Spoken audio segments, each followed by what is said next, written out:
I think the other thing that I've been focusing on a lot is advocacy, and I actually am currently a healthcare policy fellow for the American Association of Hip and Knee Surgeons, and it's a 2-year program, and basically what I'm doing is while I'm practicing clinically, I'm able to collaborate with some of our advocacy folks and go out to Washington and work locally to start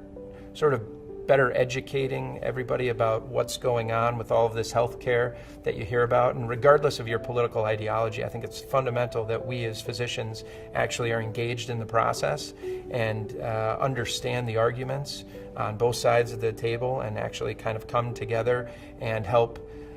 push an agenda that's pro-patient as much as anything else. And so I've been very active in that and continue to get more active, and I think that's something that's exciting.